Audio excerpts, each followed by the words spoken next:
had a remarkable life.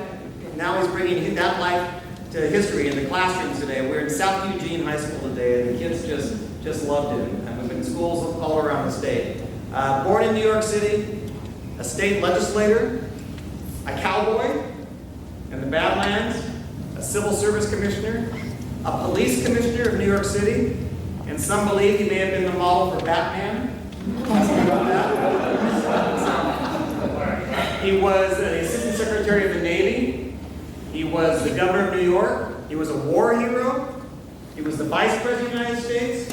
And he was the President of the United States, all by the time he was 42 years old. It was a pretty good start. And here in the home of the beloved Oregon Ducks, he also, as president, saved college football.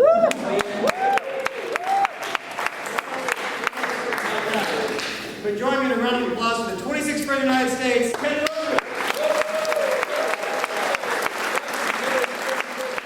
Thank you, President Hart, and ladies and gentlemen of Lane County in Oregon. I am Theodore Roosevelt, and I'm delighted to be with you here this evening. This beautiful brewery. By the way, on the record, the first time I've ever spoken at a brewery. I told someone I was lamenting, I said, I don't know how far I've fallen. They said, oh no, you've risen. For this is the Ninkasi Brewery. And we thank you, though I must be on the record, and I think it's somewhat relevant these days. I never liked beer. I'll never like beer.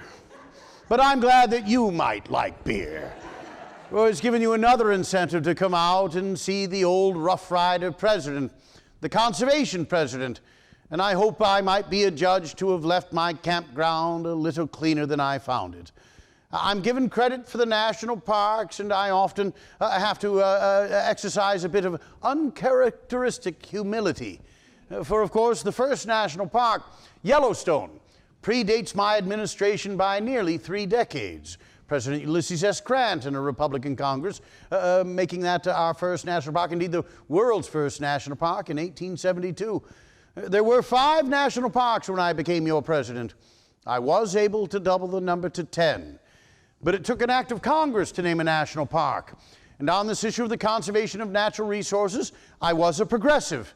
And I discovered that very often the opposite of progress was Congress.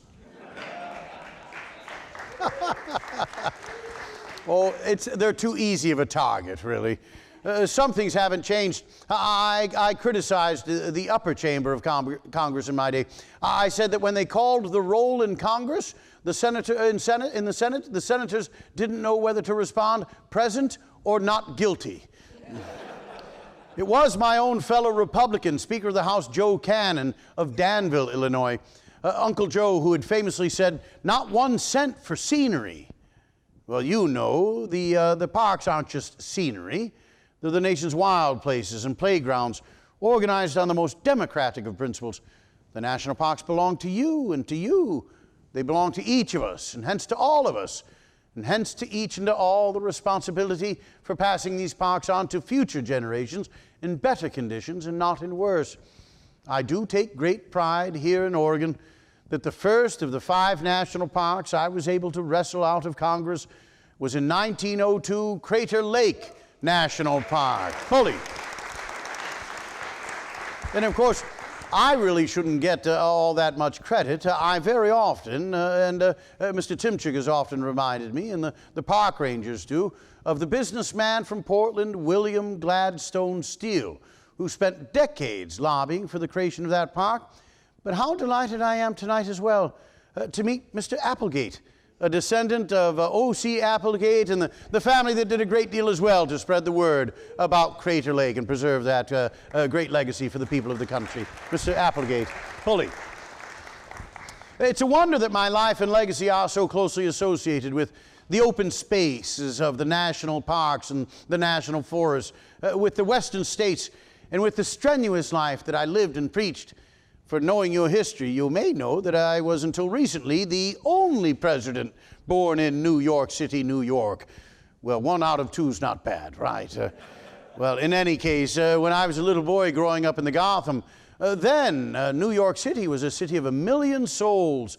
and 500,000 horses. The city was covered with human and animal sewerage. We burned coal fires in the fireplaces, such the city was covered with soot. The diseases like cholera and typhoid ran rampant. I was a very weak and sickly child. I had asthma. Any of you who has asthma, or if you have asthma amongst your family or friends, you know what a terrible disease that is, to see a small child choking for breath and for life itself. Today, thankfully, the asthmatic child has the inhaler to hopefully restore breath quickly. In my day, we had no such medicine. In my day, the treatment for asthma was worse than the disease. Can you imagine giving a small asthmatic boy a cigar to smoke? Oh, the idea was that coughing would stimulate my breathing. I was given bitter black coffee to drink, again as a stimulant, and I was given ipecac syrup to drink. Oh, I hear by your groans and see by your grimaces, especially those of you with a bit of snow atop the peak, or perhaps not too much atop the peak. Well, you might know ipecac syrup. The younger generation knows it no longer. At South Eugene, I had to share with the students that ipecac syrup is something that you drink in order to see your lunch. Twice. I think they understood. Unpleasant memories for me to this very day. When I was a young boy of 11, still very weak and sickly, so much smaller than the other boys my age, my father, Theodore Roosevelt, the man for whom I'm named, and the greatest man I ever knew, he called me into his study for a heart-to-heart talk. I knew the seriousness of the subject to follow, for rather than calling me by the diminutive nickname by which I was known in the family, TD, he said, "Theodore, you have the mind, but you have not the body. And without the aid of the body, the mind cannot go as far as it otherwise should. It is hard work and drudgery, but you must make your body." I said, "Father, I shall." And I set out to make my body with calisthenics. I lifted weights, I swam, I rode, I worked on the parallel bars and on the rings. I even took boxing lessons in the classical manner. And I built my body. And it does appear I may have overdone it just a bit. But when I was your president at 5'8" and 220 solid pounds, I was but a mere feather of a man. Compared to my successor, William Howard Taft, at times President Taft tipped the scales at over 350 pounds. And yes, it's true, he once got stuck in the White House bathtub. When I was your president and Taft our governor in the Philippines, we had word that Taft was in ill health with fever, perhaps near death. My Secretary of War, Elihu Root, cabled to the Philippines, inquiring as to Taft's health, and thankfully Taft cabled back, "Health fine, rode horse 20 miles this morning."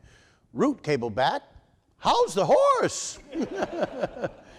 In any case, the conditions in New York City, my own poor health, and a bit of the philosophy of Roosevelt of not mixing outside of the family. It's many of the reasons why I was homeschooled. I did not attend a fine school or academy, as so many of the young students do now. I was taught my lessons at home by my Aunt Anna Bullock, my mother's sister. She lived with us, exchanging room and board for teaching us children our lessons. I was asked this evening my religious faith. I was a Dutch Reformed Protestant, and the Roosevelts had been in New York since the time it was a Dutch colony, back to the late 1630s. But my mother's family were from Roswell, Georgia, and Savannah, Georgia, Charleston, South Carolina previously, the Scots-Irish, French Huguenot. My mother's family, my great-great-grandfather, Archibald Bullock, he was the Revolutionary Governor of Georgia. He would have signed the Declaration of Independence in Philadelphia, but he rushed back to Savannah to provide defenses for the city against the invading British. And when he was discovered dead at his desk in his office the following year, it was suspected that he was poisoned by British agents. Other of my southern kin hunted panther in the swamp or crossed the Savannah River to fight duels on points of honor to the death. Others marched off to Florida to fight in the Seminole Wars. My uncles, Jimmy Bullock and Irvine Bullock, were heroes of the Confederate Navy during the Civil War. My uncle Jimmy Bullock was the head of the Confederate Secret Service in Europe, and at Liverpool built the great raiders, the CSS Shenandoah and the CSS Alabama. My uncle Irvine fired the last cannon off of the Alabama in its fateful fight with the Kearsarge. So that there are some historians who say if not for this infusion of Southern adventure and daring do, that I would have just grown up to be another boring Dutch Reform businessman in New York City, as 5 generations of Roosevelts had been before. I cannot dispute the theory. And here I must admit, I want to approve a little bit of my Southern bona fides. It never did me any good in an election, bragging about my Southern roots. The South then was entirely Democratic. I was a New Yorker and a Republican. You lose the point if you have 2 faults, and apparently in the South, those were 2 faults that I brought. In 1904, I did win the border state of Missouri, but it may have been because I sent the Olympics from Chicago to St. Louis that year. I had no authority to do so, but the World's Fair was being held in St. Louis. And when the Olympics were proposed to be in Chicago, I said, that doesn't make any sense. Put them in St. Louis so that the tourists can go and enjoy the Olympics and the World's Fair. That was the Olympic Games, by the way, where the man who won the marathon, right before my daughter Alice was to put the gold medal around his neck, it was discovered that he'd gotten a ride on the back of a truck for 3 miles. So if you think cheating in the Olympics is new, you've got something there. With regards to my Southern roots, I can prove them. When my grandfather, James Bullock, first proposed to my grandmother, Martha Stewart, Miss Stewart refused the proposal, as a lady very often did with the first proposal in those days. My grandfather didn't have much in the way of patience for issues matrimonial. He married Hester Elliott. I don't believe it was spite, but the following week, Martha Stewart married Hester Elliott's widowed father, John Elliott. He would go on to be elected a United States Senator from South Carolina. And there my grandmother was a wonderful hostess, raising his children and their children together. And then they retired after 1 term back to Charleston. Things being what they were in those days, disease, the lack of medicine, Senator Elliott died. And then Hester Elliott Bullock died. At which point, my grandfather successfully proposed to my grandmother. And when they married, he was marrying his stepmother-in-law. If that doesn't make me a Southerner, nothing does. Being homeschooled, I was good in some subjects like literature, history, natural science, very poor or average in other subjects like mathematics and Greek and Latin. But it was natural science that was my greatest joy and pleasure. Even before I could venture outdoors, I would venture into my father's library and take down the great picture books of John James Audubon's Birds of North America, Dr. Livingstone's Explorations of Africa. I would point to the pictures and beg the adults to read me the magical words below. When I myself was old enough to read, I would spend the day reading and then spend the night pestering the adults with questions about the implications of what I'd read earlier in the day. My parents indulged me in this interest such that when I was old enough to venture outdoors, they would allow me, in the company of my brother Elliot and our Roosevelt cousins who lived right next door, to spend a good portion of the day wandering through the parks of New York City, through nearby Gramercy Park, Mr. Olmsted's great Central Park with the American Museum of Natural History attendant there too, another of the Roosevelt family playgrounds, for indeed the charter for that great museum was signed in the Roosevelt family household. There's been a Roosevelt on the board since its creation. The parks and the wharves along the East River and the Hudson River were places where all along the way we collected snakes and bugs and turtles and birds, squirrels and rats and mice, alive or dead, it did not matter. We brought these creatures home and had on the 4th floor of our home something that we called Roosevelt's Museum of Natural History. A very wide-ranging, though as any mother might suspect, a truly malodorous collection. You had to be careful coming to my house. If you poured yourself a glass of water from the pitcher, a snake might fall out of the pitcher and into your glass, for that's where I was keeping my snake cool. If you reached into the icebox for a snack, you might pull out my collection of mice awaiting my experiments. One afternoon, I was walking up Broadway Avenue. I saw Mrs. Hamilton Fish, wife of the United States Secretary of State, walking down. I thought I should have some display of gentlemanly conduct, that a report of my gentlemanly conduct might go home to my mother, much to my own benefit. Pride before the fall. As I passed Mrs. Fish in the street, I tipped my hat and wished her good day. And when I did so, 2 frogs fell out from beneath my hat and fell upon her shoes. And I'm afraid that the report that went home was not of my gentlemanly conduct. I was tutored for my entrance exam to Harvard College, today Harvard University, Cambridge, Mass. And you good common sense people of the U of O, you must understand me when I tell you, I did not learn much of practical value at Harvard. Most of my classmates majored in the issue of nightlife across the Charles River in Boston. But a few hundred students attending at the time, most of them Boston Brahmins, boys who laconically strolled across Harvard Square, barely had the energy to stay engaged in class. Meanwhile, I ran all across the campus, joined every organization I could, and very often debated my professors, such that it was not out of the ordinary to hear one of my professors say something like, "Now see here, Mr. Roosevelt, I'm teaching this class." I enjoyed my studies and wished to come out of Harvard as a professional man. My father came to visit me my freshman year at Harvard and asked me that question that perhaps many of you have asked of a student away at school, or you've been asked while you're away at school. He said, "Theodore, what do you plan to do with yourself professionally?" I said, "Father, I think I should like to be a natural scientist." He said, "Theodore, that's fine, as long as you are not a dilettante, as long as you do serious work." The family had done well enough in business, the importation of plate glass, investments in real estate and banking in New York City, that my family eventually would not need to worry about its bread.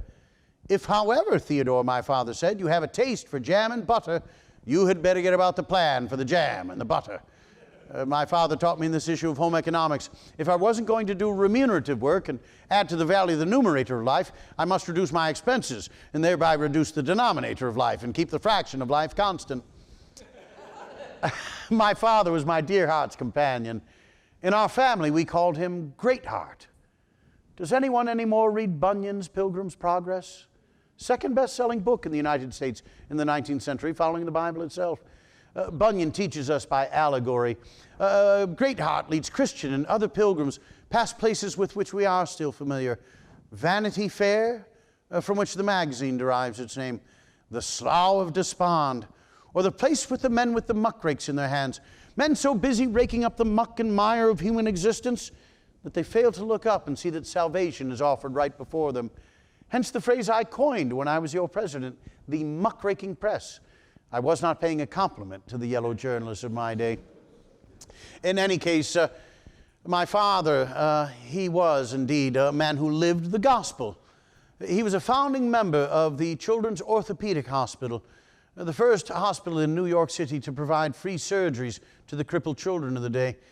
He was a funder of the Children's Home and Aid Society, an organization that saw successfully the adoption of thousands of New York City orphans by Midwest and Western farm families. And by turn, on Sunday afternoons, my father would take one of us Roosevelt children by the hand and take us to the newspaper boys' lodging house, where the newsies, the orphan boys who spent morning, noon, and night on the filthy streets of New York, selling newspapers for a penny or two apiece. At night, because of the work of my father and other gentlemen, those boys had a warm and safe place to sleep, a good meal, and on Sundays, Bible study taught by my father. It was my father that got me breath and got me life, often holding me aloft through the night that I might breathe. And some nights when my asthma was at its worst, he would bring the horses around to the front of the house, and tied to the carriage, with me bundled in blankets in the front seat of the carriage, my father would speed that carriage through the streets of New York in the hopes of rushing air to my young and sickly lungs. Today, physicians tell me that rather than the speed of the conveyance, it was likely the excitement of the ride that naturally produced adrenaline in my bloodstream and assisted me to breathe. Still hard to put to words what a terrible blow it was to me my sophomore year at Harvard when my father died, quickly and suddenly, of stomach cancer. He but a young man of 46. The entire city of New York was in mourning, and I was in a terribly foul mood, writing in my diary and to my siblings that I thought I might go insane from sadness. My tutor, Arthur Cutler, knew that in the past, being outdoors and having strenuous exercise had not only restored my health, but my spirits. That summer, he sent me to the north woods of Maine, to the great Aroostook country along the Penobscot River, And there with a hunting guide named William Sewell and his nephew Wilmot Dow, two men who short years later would join me in ranching in the Badlands of the Dakota Territory. In Maine, we hunted and hiked and canoed.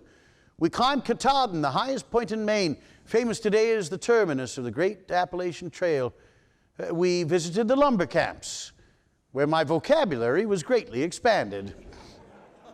And each and every morning before we had our adventures, I took my own canoe to a place south of Island Falls, Maine, where the west branch of Lake Mattawamkeag River was joined by First Brook. And there in the early morning lights, by the sound of those waters joining gently, I began each and every day as my late father would have me do, with Bible devotion. In the years hence, the people of the state of Maine have seen fit to name that little point of land a state historic site called Bible Point, so named for the fact that I, as a young man, sought and found the wisdom, comfort, and solace of the good book there. I would later in life say that a thorough knowledge of the Bible was worth more than a college education. But I returned to Harvard to complete my college education, throwing myself into my studies my junior year. But as many a young man of that age is wont to do, I fell in love with young Alice Hathaway Lee, the most beautiful girl in Boston. She but 17 years old at the time. Her family called her Sunshine, with great merit. She was the cousin of a classmate of mine. They lived as neighbors some 6 miles distant from Cambridge on Chestnut Hill. In my junior year, well-worn was the pathway between Cambridge and Chestnut Hill.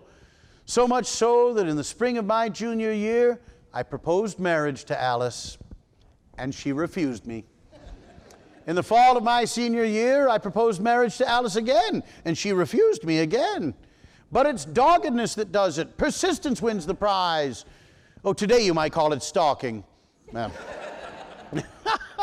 In the spring of my senior year, Alice relented to my proposals, agreeing to be my bride, making me the happiest man in the world. Now, I do understand that occasionally a married man has trouble remembering the date of his wedding anniversary. I took care of this. Alice and I were married on my birthday. We honeymooned but briefly. I knew that a man's first responsibility was to pull his own weight, to provide for his family, but I'd soured on natural science as a profession, at least the way the profession was taught at Harvard in those days, where a natural scientist was expected to be a man indoors, looking at specimens through a microscope and doing dissections. Nothing like the great outdoor field work of the naturalist like Audubon, with which I had fallen in love. So I enrolled in Columbia Law School, thinking to follow two of my late father's brothers into the practice of law, and soon became doubly frustrated at law school.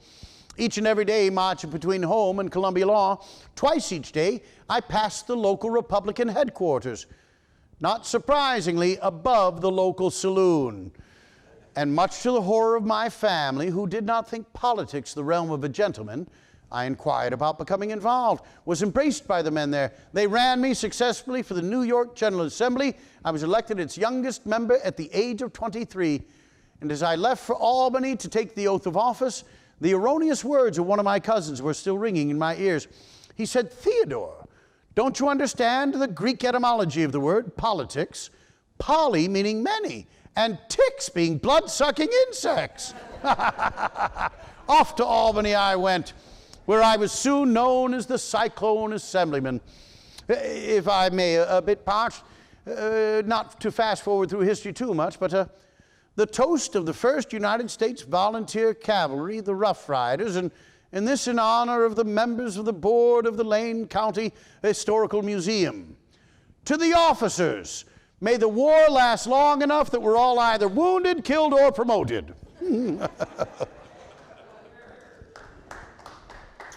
I hope that here was for being promoted. In any case, it was an interesting time to be in New York City, to be a young married man, to be traveling back and forth between Albany.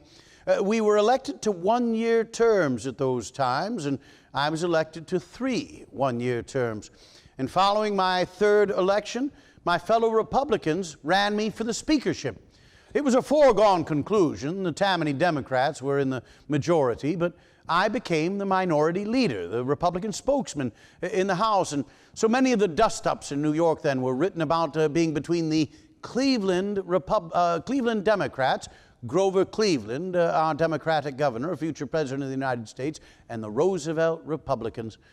I was the man with the sun in his face.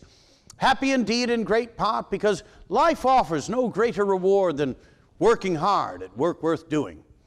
Happier still for the fact that Alice and I were expecting our first child. Happy was the day when the telegram came to the floor in Albany announcing that Alice and I were the parents of a healthy baby girl. Congratulations were all about. Even my political opponents were happy for me. Before I could even finish handing out my cigars, a second and most ominous telegram came. That telegram sent me for the train, on the train down the Hudson Valley, racing to my family home in the middle of the night, where my brother Elliot answered the door with these words. He said, "There is a curse upon this house. Mother is dying, and your wife is too." On the morning of February 14th, St. Valentine's Day, 1884, my dear, sweet, widowed mother, Martha Mitty Bullock Roosevelt, the Rose of Roswell, Georgia, she died of typhoid fever. And that afternoon, beneath the same roof and in my arms, my dear, sweet bride Alice, she but 22 and a new mother. She died of Bright's disease, a kidney disease not quite treatable by modern medicine. There's nothing in my diary that day but a large black X and the words, "The light has gone out of my life." I thought forever. A friend wrote of the twin funeral 2 days later, "Theodore knows neither what he does nor says." But I was a man of faith, and my faith told me my loved ones were not gone, but gone before. And I took courage from the words of my late father, who said, "Dark care seldom sits behind the rider whose pace is swift enough. Get action."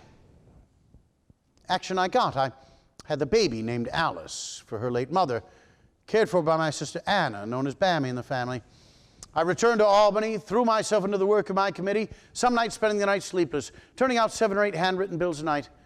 When the session was over, I returned to New York City and saw to family affairs. Took the train west to Chicago, participated in my first Republican National Convention, leading the effort successfully to see the first man of color, Congressman John Lynch of Mississippi, seated as a temporary chairman of a great National Party convention. The convention over, I did not return east to New York City. I took the train much further west to where the newly constructed Northern Pacific Railroad crossed the Little Missouri River in the Badlands of what was then Dakota Territory. Where the previous fall, in the after excitement of a successful bison hunt, I'd written a check to purchase 450 head of cattle and to hire men to be my cattle ranch foreman. I was now a cattle rancher. Well, if you think those rough and tumble politicians of Albany, New York thought me a strange fellow, and they did, imagine how the cowboys and ranchers of the Dakota Territory regarded me when I got off that Northern Pacific train. I was not of their kind. I actually carried and read books, had and used a toothbrush. I had silver cowboy spurs, a silver cowboy belt buckle, and a silver hunting knife, jeweled at Tiffany and Company. My glasses were some sort of sign of a moral defect in a man's character. They called me storm windows and four eyes, but never to my face, only Mr. Roosevelt. I had one distinct advantage. I was the cattle rancher. I owned the cattle. The cowboys worked for me, and I earned their respect by working alongside them. When they were in saddle, so was I, sometimes riding the trail herd at the most monotonous of paces, 16, 18 hours a day in saddle. Then to be greeted by sudden excitement as we stopped stampedes or raced the herd across rivers brimmed with running ice. It was still then in the Badlands of the Dakota Territory, the Wild West, the West of the Indian and the buffalo hunter, the soldier and the cowpuncher, the West of Owen Wister's stories and Frederick Remington's and Charlie Russell's paintings and drawings, a West where I could ride for days and not see another soul, the game and wildlife staring silently as I rode by. I slept at night with nothing but a billion stars for blanket and woke in the morning to the smell of sage in the air. 'Twas not all romance. We knew toil, hardship, hunger, and thirst. We saw men die violent deaths amongst the horses and the cattle and in evil feuds with one another. We worked beneath the blazing summer sun and with a bitter bite of winter in our faces. But ours was the glory of work and the joy of living as free men on the cattle range, the beat of hearty life in our veins. I would later tell the people of Fargo, North Dakota, that I would have never been president but for my experiences in North Dakota. Meaning for what I learned about myself, yes, but more importantly, what I learned about my fellow Americans. especially those men and those women that by the labor of their hands and the sweat of their brows have done the great building of this country. And some of you may know there's nothing so good for the inside of a man or a woman as the outside of a horse. Riding my horse Manitou across the buttes and through the coulees of the Badlands, hunting in the regions beyond, even my great sadness was healed, at least somewhat. Perhaps for the benefit of Mr. Timchuk, who has perhaps heard the same stories so many times over the days of this week and over the years, maybe just one or two stories of adventure or misadventure from the Badlands. Early on, I was off hunting after lost ponies across the territorial line at Mingusville, Montana Territory, today Webo. This is work I normally did on my own, hunting for game for the table as I went and came. I came to a saloon in Mingusville, outside of which I tied my horse, and above which were the only beds where a man could get a decent night's rest on an inclement night for 20 miles. I normally didn't go into saloons, and was reminded of a particular reason why as I entered the saloon in Mingusville, for I heard gunshots coming from inside. I proceeded into the saloon and found a room full of people smiling that nervous sort of smile that people smile when they're pretending to have fun, but they're really not. I saw the source of consternation for the patrons and the bartender. The patrons, mostly sheep herders, was a half-drunken ruffian in a broad-brimmed hat, he with a pistol in each hand. He'd been taking target practice at a clock on the wall, the face of the clock riddled with bullet holes, and he had been using the most profane language to force the patrons to quench his unquenchable thirst for whiskey. And when I entered that saloon, he spotted his next intended victim. He said, "Four Eyes is treating the next round." Oh, I laughed, as did everyone else. I went and pretended to warm my hands behind the stove. But he persisted. He came, he stood above me, both guns cocked, whiskey heavy on his breath, and he said, I said, "Four Eyes is treating the next round." Well, I was unarmed. But thinking quickly, I noticed he'd made two mistakes. First, he was standing very close to me, and his heels were very close together. I rose looking past him as if I was headed to the bar to treat for those drinks, saying, if I must, I must. But as I passed him, I spun and struck him a mighty blow on the point of his chin with my right. Both guns discharged, not injuring anyone. I struck him another blow with my left, another blow with my right. That drunken cowboy fell over, hit his own head against the bar, knocked himself out cold. I was all of a sudden a very popular fellow in that tavern. And the locals began calling me Old Four Eyes. A bit more accepting and endearing by my neighbors. I chased boat thieves down the Little Missouri River when they stole my boat from my second ranch, the Elkhorn. I was told, Mr. Biswell and Mrs. Biswell, you've seen my cabin there at the Visitor Center to the south unit of Theodore Roosevelt National Park. That cabin was built in the winter of '83-'84 by Sylvain Ferris and William Merrifield. That cabin is known either as the Chimney Butte or the Maltese Cross cabin. During my presidential administration, that cabin was treated as a jigsaw puzzle, put on a freight car, sent down to the World's Fair in St. Louis, and sent to Portland for the Lewis and Clark Exposition in 1905. And like any jigsaw puzzle, put away after vacation and taken out the following year, always with a piece or two missing. And thank goodness for the craftsmen of Bismarck that would put that cabin back together. It was for years on the state capitol lawn in Bismarck, and now back to the beloved Badlands. That was my first ranching operation. It was along the Medora-Deadwood Trail, nearby to the Little Missouri River, and that was like living along the highway of the day. The customs of hospitality such that I was spending more time as a hotelier than I was doing the writing and ranching and hunting that I wished. My neighbors told me of some bottomlands about 30 miles north of Medora and downstream on the Little Missouri. And there, when I walked those bottomlands with Sewell and Dow, the men from Maine, many were the shed elk antler that we found on those bottomlands. And of particular interest, 2 pair of elk antler, demonstrating that the combatants had locked themselves in mortal combat, of course, leading to the dehydration and death of each of the great beasts. Hence the name of my second ranch, the Elkhorn Ranch. Some call it the cradle of conservation for some of the early writings that I did there with regards to the preservation of our wildlife and its habitat.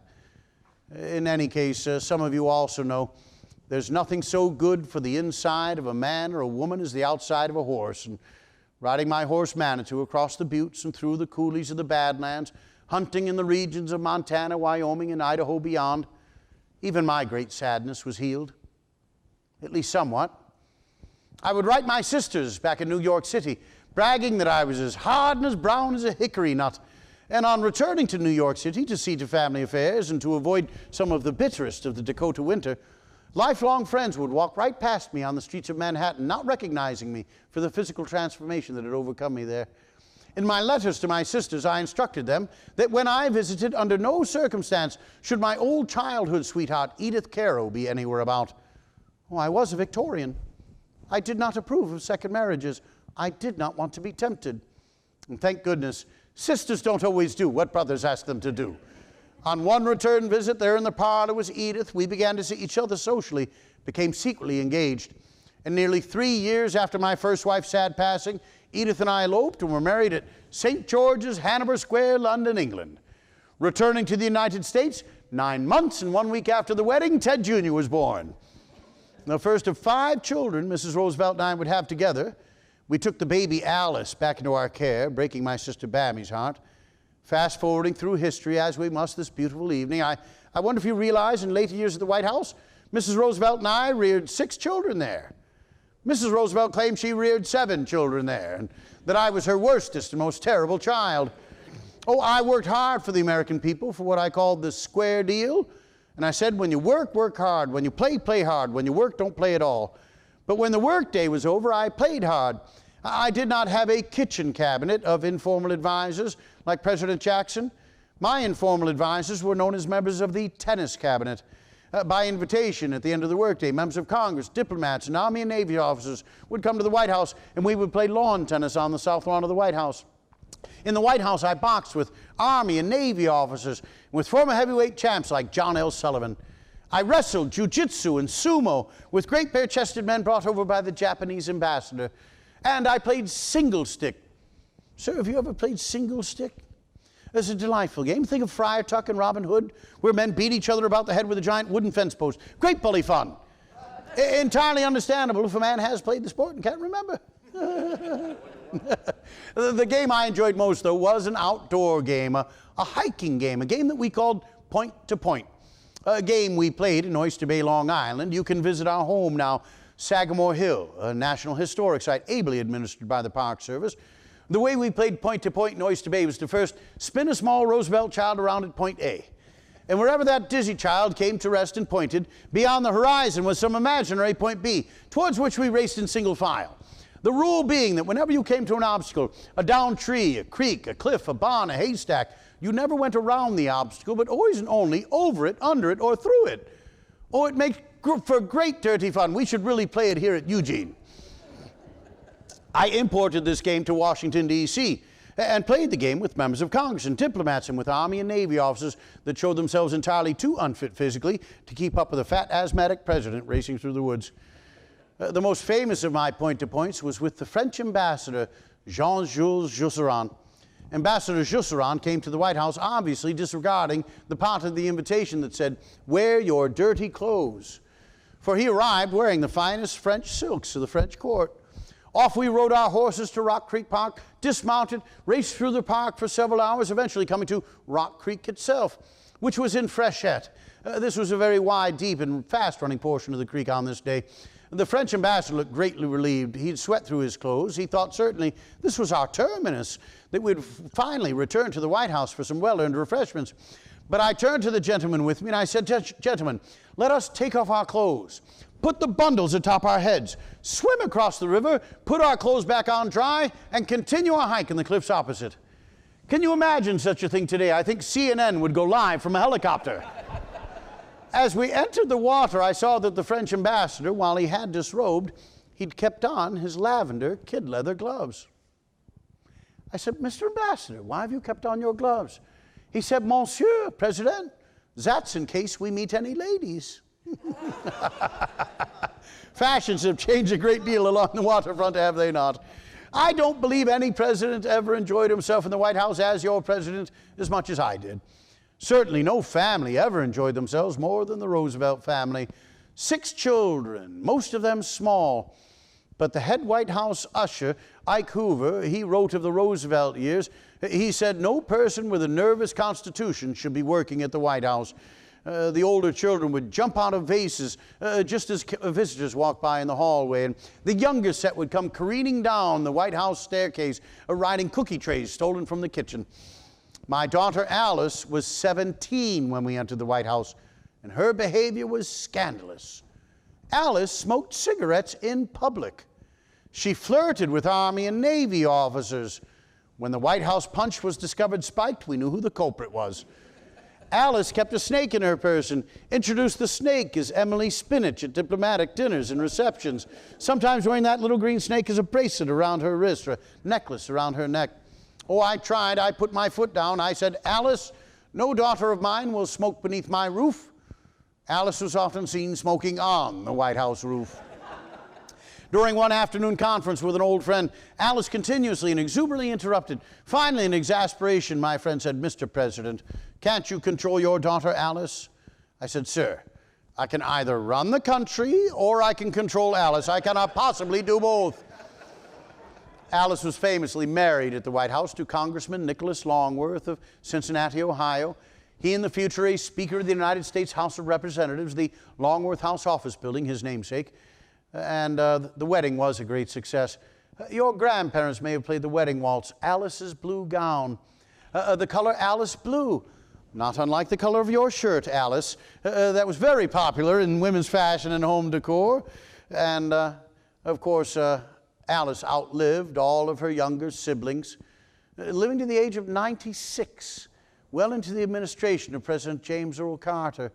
I do believe Alice's wonderful personality delightfully summed up by a needlepoint message that was on a pillow on her settee. The message on the pillow said, if you don't have anything nice to say about someone, come sit next to me.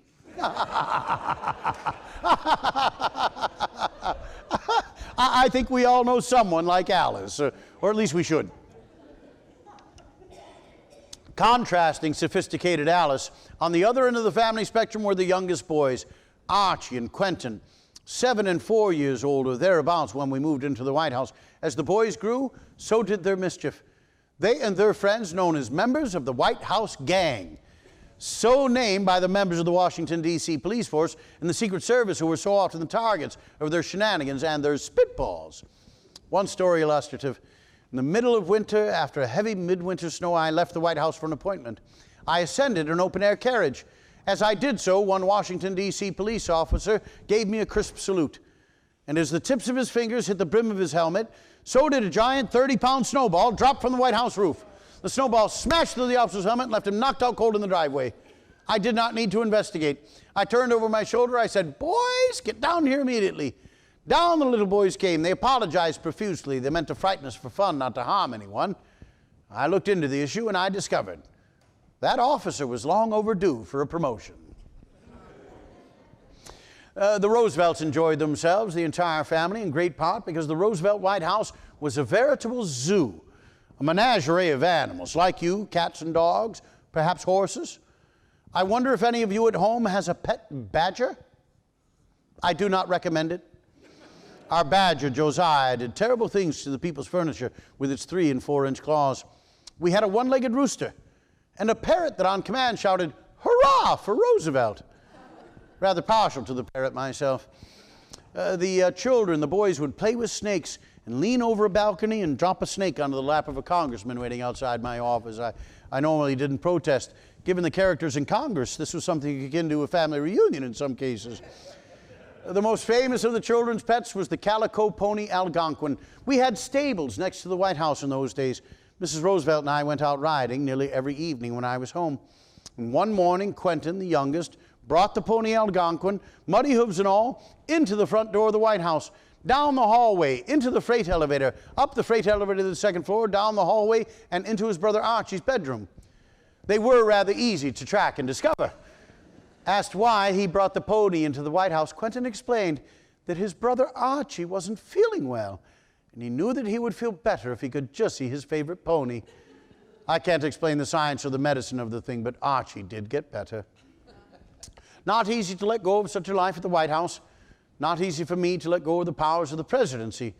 So much important work needed to be done for the American people. But on election night 1904, on a night when I was being elected by the largest electoral vote and popular vote plurality in our history in a contested election to that date, I told the press and my family that under no circumstance would I be a candidate for the presidency in 1908, that I would observe the tradition of George Washington of serving no more than 2 terms in the executive, and that I would observe that tradition not only in its letter, but in its spirit. I would consider the 3½ years that I was serving to complete the term of our martyred President McKinley to be my first term. This now, being elected in my own right, no longer an accidental president, come to the presidency through the graveyard, I would consider this to be my second term. And Mrs. Roosevelt winced when I said those words.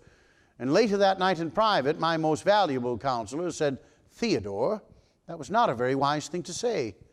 Mrs. Roosevelt knew I just declared myself a lame duck for my entire second term. If I had troubles with Congress in my first term, which I did, they would be redoubled in my second term, and they were. One point for illustration. In 1905, we passed legislation called the Transfer Act. This transferred the Bureau of Forestry, where it was in the Department of the Interior, a small bureau staffed by a handful of clerks, mostly nephews and cousins, ne'er-do-well relations of United States senators, none of whom have seen a board foot of lumber in their lifetimes. We transferred that bureau to the Agriculture Department and created the United States Forest Service under the able leadership of our first Chief National Forester, Gifford Pinchot. We applied scientific methodologies to the national forests, began to regulate the lumber industry so that they would not simply clear-cut the forests and spoil the rivers. They had to selectively harvest and replant, and for the first time pay a small royalty to the federal treasury for the value of the lumber that they harvested.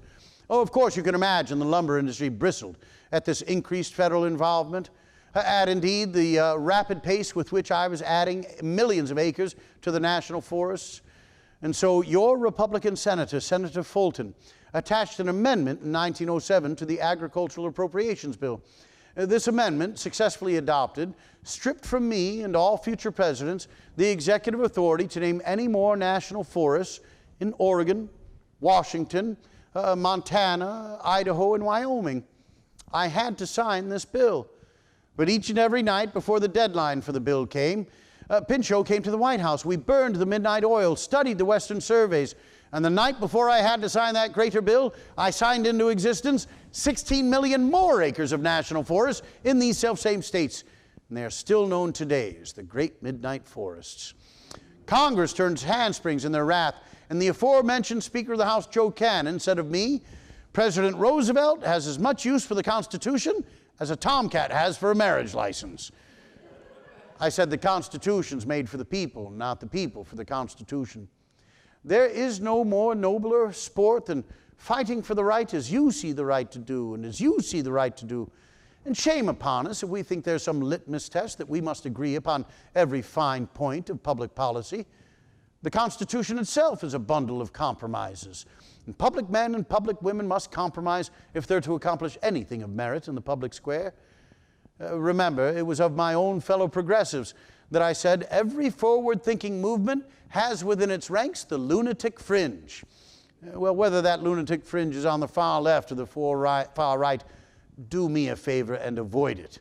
Let's find the center in this country where so many of us can agree on so much. Now, you may say, as one senator said coming to the White House, "Mr. President, you're preaching." I said, "Senator, you're right.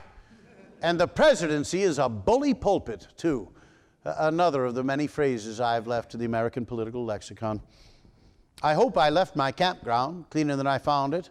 I hope there's something of the legacy of my presidential administration that you might still appreciate today. Certainly here in Oregon, I do think that you probably appreciate the national parks and the national forests, indeed the wildlife refuges. In 1903, I was deluged by letters from members of the Florida Audubon Society and Frank Chapman, the head ornithologist at the American Museum of Natural History.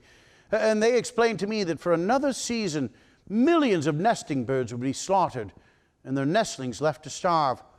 All that women might wear the feathers of those dead birds on their hats and on their dresses. These were the feather wars, the plume hunters against the game wardens. And 3 Audubon game wardens gave their life in service of wildlife and our people in Florida and South Carolina during my administration. An ounce of egret feathers was worth more than an ounce of gold. But I asked my Attorney General, Philander Knox, was there anything in the laws or the Constitution of the United States which would expressly prohibit me from naming Pelican Island, a small island off the coast of Sebastian on the Atlantic coast, the last nesting place of the brown pelican? Was there anything that would expressly prohibit me from naming Pelican Island a federal bird sanctuary?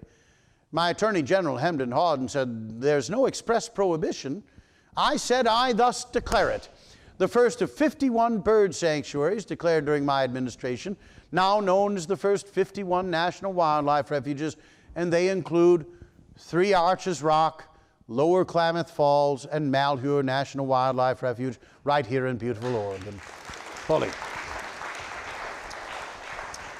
Careful, careful. That's encouragement for a politician to go on too long during an evening, and I am told it's a school night for some of you here this evening. I have been known to wax eloquent or ineloquent for longer than I should, especially one night in October of 1912. The date was the 14th of the month. Of course, this is the great dust-up of 1912, when I first ran for the Republican nomination against my old friend Taft. I won 8 of those 12 primaries. I won the primary in Oregon. I beat Taft in his home state of Ohio. But at the Republican convention that summer, the Republican bosses stole the nomination for Taft. So I became the Bull Moose progressive candidate for the presidency. Governor Wilson of New Jersey, the nominee of the Democracy. Taft, the nominee of the Grand Old Party. Women's suffrage was a part of our progressive platform, unlike the 2 major parties. Out across the country I campaigned, and in Milwaukee on that October 14th night, I left the Hotel Gilpatrick to go and make a speech to thousands of good progressive citizens awaiting at the Milwaukee Auditorium. I ascended an open-air automobile. I turned and waved to the enthusiastic crowd outside the hotel. And when I did so, a madman reached into the automobile and shot me at close range with a .38 caliber. The bullet pierced my overcoat, my folded speech, my steel eyeglass case, lodged deep in my chest and knocked me down in the automobile in which I was riding. I first stood and made sure that no vigilante justice was done to the madman that shot me. But then, being a hunter and a former soldier, I knew to spit into my palm and to check my spittle. There was no blood in my spittle. My lung was not punctured. It was but a mere flesh wound. I refused medical attention. I demanded to go and make my speech to the thousands awaiting at the auditorium. The automobile took me thither. I climbed upon the stage. I pulled my jacket to the side. I showed the audience my bloody shirt. I said, you must bear with me. You may not understand. I've just been shot. But it takes more than a bullet to kill a bull moose. I spoke for 80 minutes with a bullet in my chest. And right now, some of you that were dragged here are wondering what it will take to get me to stop hollering at you here at wonderful Ninkasi brewery this evening. I do come near conclusion.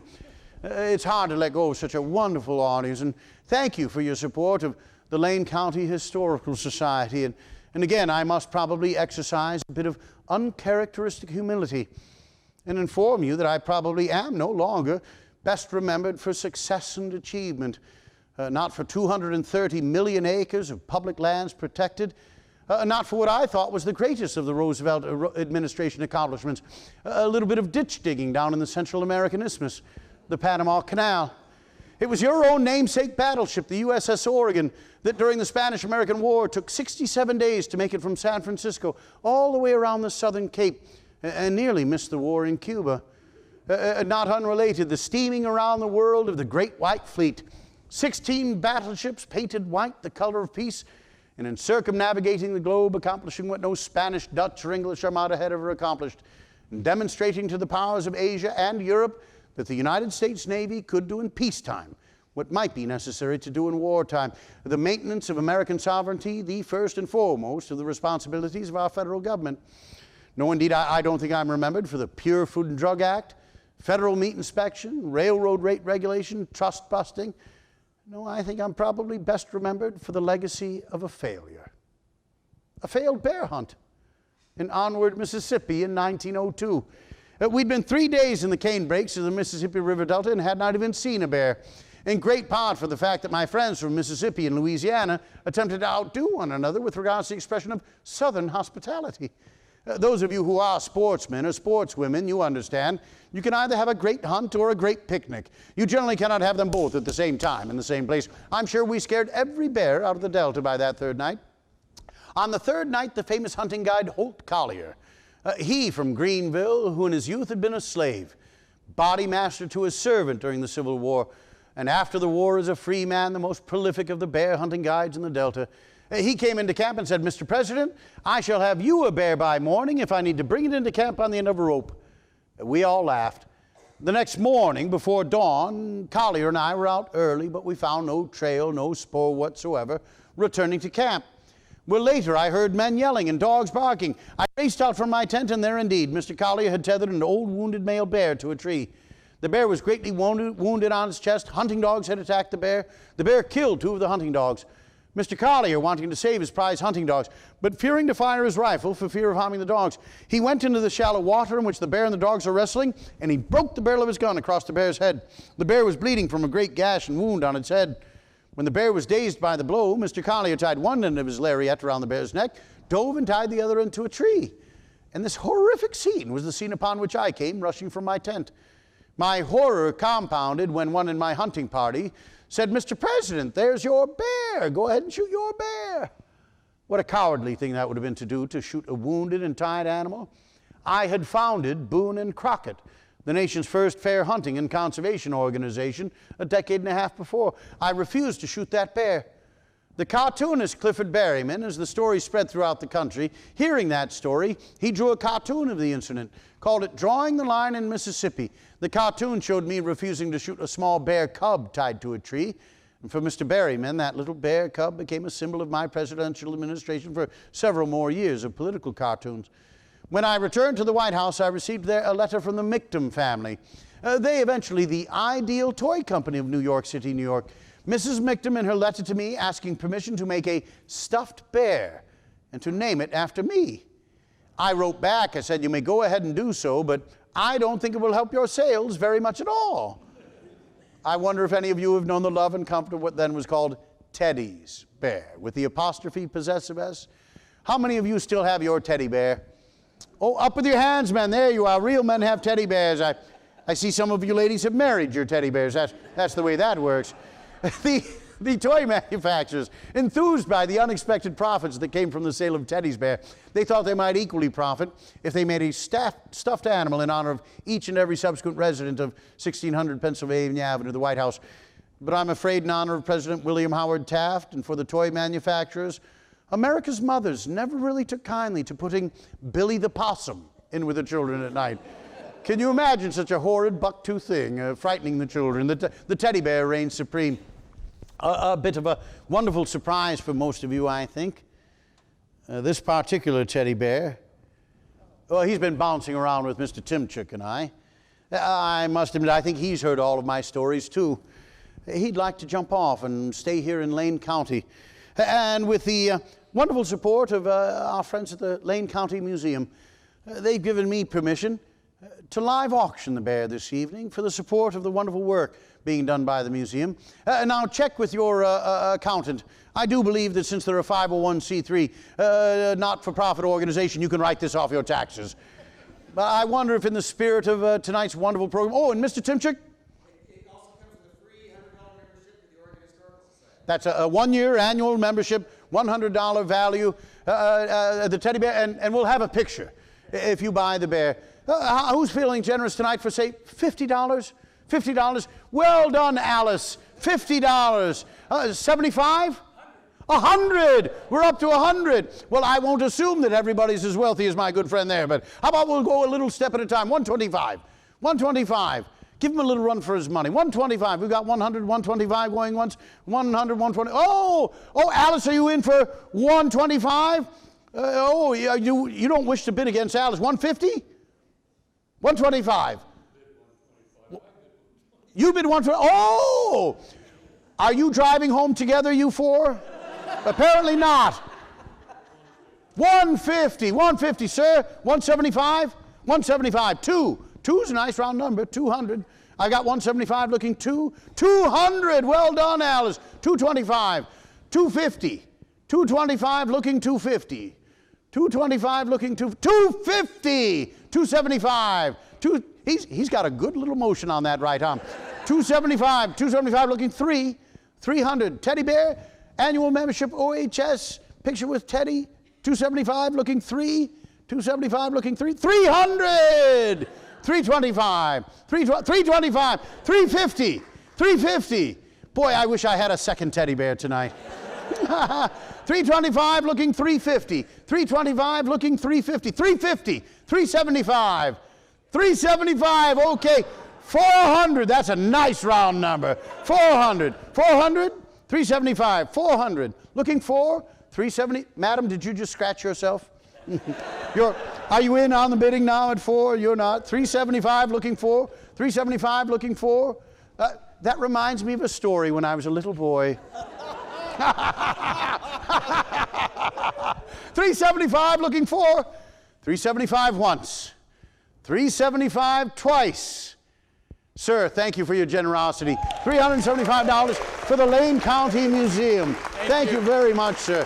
Mr. Timchick will take care of you on the membership. We'll have a picture before we're done. Oh, wonderful. Is that your daughter? Oh, your granddaughter. Wonderful. And you're already giving it a good hug. Delightful.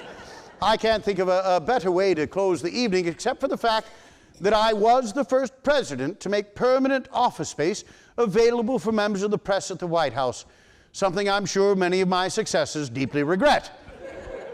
But in that case, I would be remiss if I didn't open the floor for some question that you might have. I know I've left many a story untold, some vignette. I did not take you down to fight the war in Cuba. Let me explain. Even my friends in the regiment told me it took longer to tell the story of the Battle of Kettle Hill than it took to fight the day-long battle itself. I'll simply say that we united the gray and the blue beneath the red, white, and blue with the Spanish-American War. The commanding officer of all cavalry in Cuba was Fighting Joe Wheeler of northern Alabama, 65 years old, a member of Congress, that old Confederate who had been a Confederate cavalry general under Lee. He took up a brigadier generalship in the United States Army against which he'd fought 3 decades prior. And he went down. Fighting Joe, that bantam cock, was always a man who put himself at the front lines. We routed the Spanish at Las Guasimas, but General Wheeler was beginning to suffer from yellow fever. And in the excitement of the battle and seeing the Spaniards routed, General Wheeler was heard to shout out, "After 'em, boys! We got the damn Yankees on the run!" It was time for General Wheeler to go to sickbay. With all of the sickness amongst the general officers, some of them never getting off the ship for they were so fat and full of gout, the commanding officer of my regiment, by my request, Colonel Leonard Wood, the White House surgeon, a friend of mine, Medal of Honor winner for the capture of Geronimo, he for whom the fort in Missouri is named. Perhaps some of you did your basic or did some service at Fort Leonard Wood, in which case you might know it as the soldiers know it as Fort Lost in the Woods. Well, in any case, he took command of the brigade, I took command of the regiment, and had my crowded hour that July 1st, 1898. I visited with a nice family there. One of the young men is born on Bastille Day. On Bastille Day, 1918, my youngest, Quentin, gave his life flying over the Second Battle of the Marne, nearby Chamery, Collonges-Cohan in France. If there's anything that you've taken away from our brief visit tonight, might we remember those who serve. I dedicate our night together to the men and women of the United States Armed Forces and to our veterans.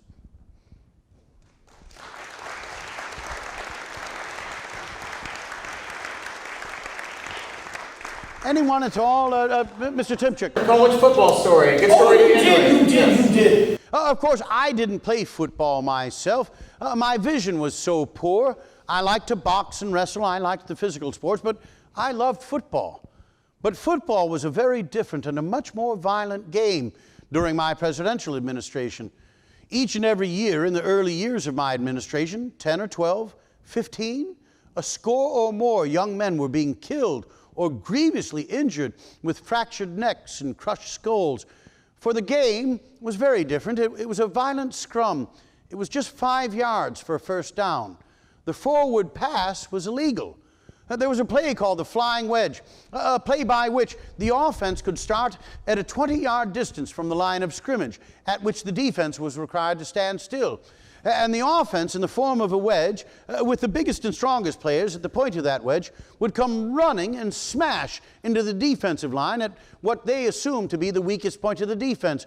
And during that violent collision, the boy who was smallest on the offense would be given the ball and thrown bodily over the defense by his players. Sometimes the boys had handles built into the uniforms. Well, of course, the game was so very violent, and all of these deaths accumulating, some colleges began to ban the game. The state of Georgia in its legislature considered legislation to outlaw the game. A boy had died on the college gridiron in Georgia, and his parents came to testify at the legislature that they wished the game not to be made illegal, for their son so loved the game. I myself said that I'd rather keep the game with its violence than lose the game altogether, for there's so much of character that's taught. Of course, teamwork and courage and physical strength and all. But most importantly, I told the boys at Groton that life is like football. No flinching, no fouling, and hit the line hard. I invited college presidents and coaches, and of course an invitation that generally is not turned down if the president invites you to the White House, specifically for a conference about football. Famously, Walter Camp of Yale, a man regarded as the father of modern American football, he and others attended, and I said, men, the game is on trial. Unless you come up with rules, it may be made illegal. And so they held conferences.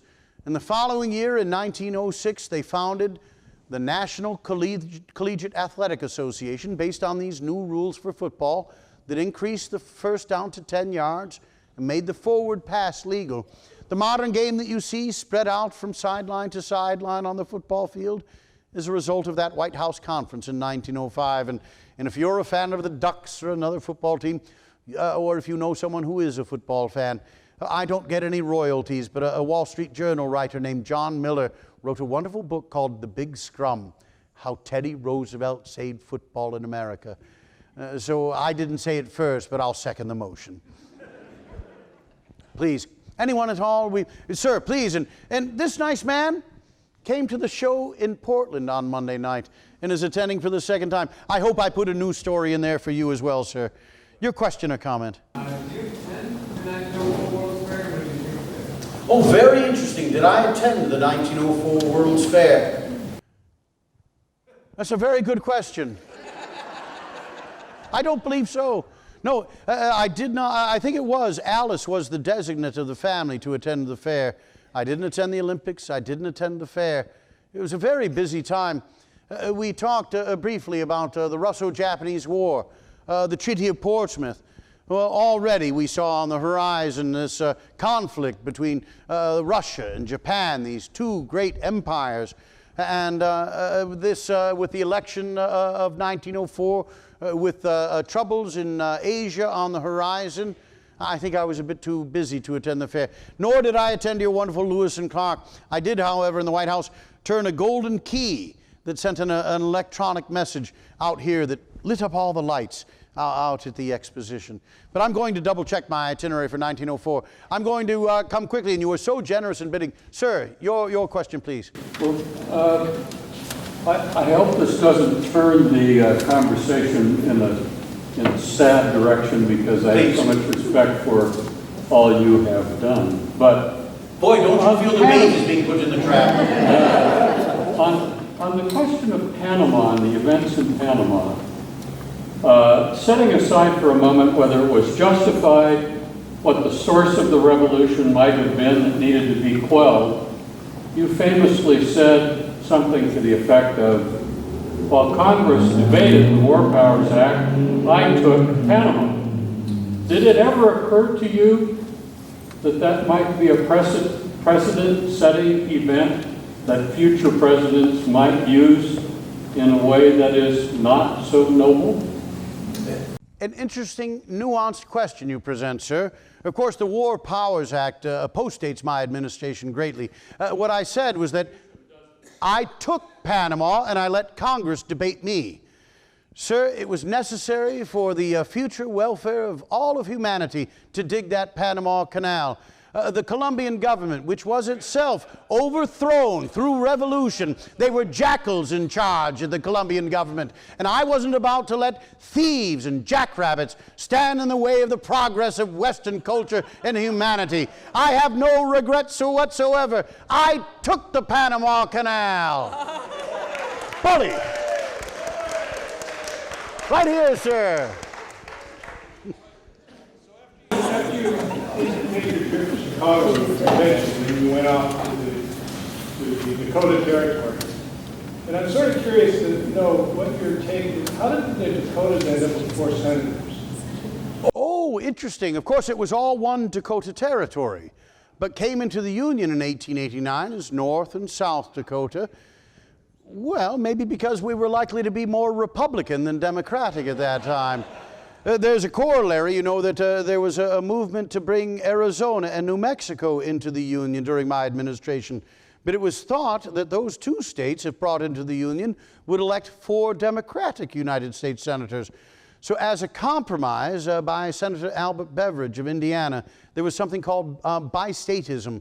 And we would allow New Mexico and Arizona to come to the Union, combining 2 territories into one, the opposite of taking 1 territory and combining it into 2, if the citizens of those territories voted in the affirmative in referendum. The people of New Mexico Territory voted in the affirmative to come in together with the state of Arizona as one state. The people of Arizona Territory voted in the negative, waiting until 1912 to come in as 2 separate states. With regards to the advocacy of a North and South Dakota, I'm not quite refreshed on my notes there. You're a challenging audience, you Lane County Museum people.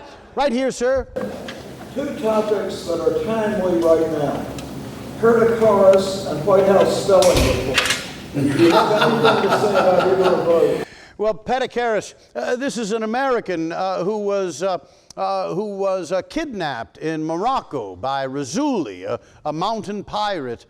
You may have seen the movie The Wind and the Lion, where Sean Connery plays the Razuli with a Scottish accent because he's Sean Connery.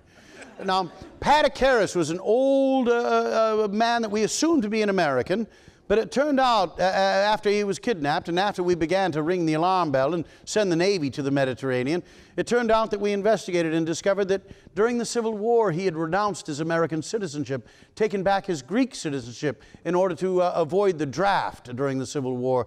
But once we were in the game, we were in the game. And I had sent word to the Moroccan Sultan that this was the condition that we wished to see resolved, that we either wanted to have Perdicaris alive or Razuli dead. That announcement was made at the 1904 convention, sending the Republican convention that was otherwise a very boring event into pandemonium. Of course, I think that means that you don't negotiate with terrorists.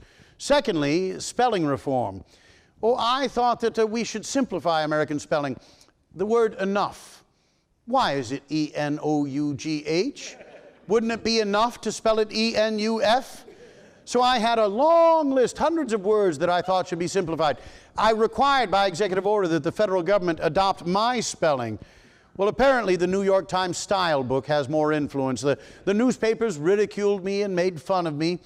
But if, sir, you are equating my simplified spelling with the simplified, indeed macabre use of English by the current president, I dispute that, just as I dispute the claims about the Panama Canal. Alice, save us from this treachery. Mr. President, what is your position on Jim Crow laws and lynching? I spoke out against lynching. In the first weeks of my administration, I had Booker T. Washington at the White House as my dinner guest. And Senator Ben Tillman of South Carolina said there would be 1,000 Negroes lynched as a result. In 1905, I spoke at City Park in Little Rock. The governor of Arkansas, Jefferson Davis, he spoke extemporaneously in favor of lynching. I set aside my prepared remarks. In front of 10,000 Arkansans, I said, Governor, you and I, as public men, but especially as private men, but especially as public men, we must do everything we can to rid our country of this terrible thing of lynching. And while I didn't do anything necessarily to overthrow state laws with regards to the segregation of the races. I did nothing like Truman did to integrate the federal armed forces. But I appointed people of color to federal office. I had men of color assisting me throughout all sorts of ranks of the federal government. And we must acknowledge that it was President Woodrow Wilson, a Democrat and a racist, who instituted the segregation of our federal workforce and the enforcement and support for Jim Crow laws throughout the country. I tried to move the ball down the field a bit. I'm a man of my time. I'm afraid I won't pass the litmus test of modernity with regards to my use of language or with regards to my sensitivities, but I do hope that I was seen to be progressive on this issue of race relations. And now, with patience, I'm going to take Mr. Ye, and then I think the nice young lady with the teddy bear should get the last question of the night. Mr. Ye, please. What did I think of Woodrow Wilson? Well, I can tell you I don't think there's ever been a yellower, more dishonest phrase than "he kept us out of war."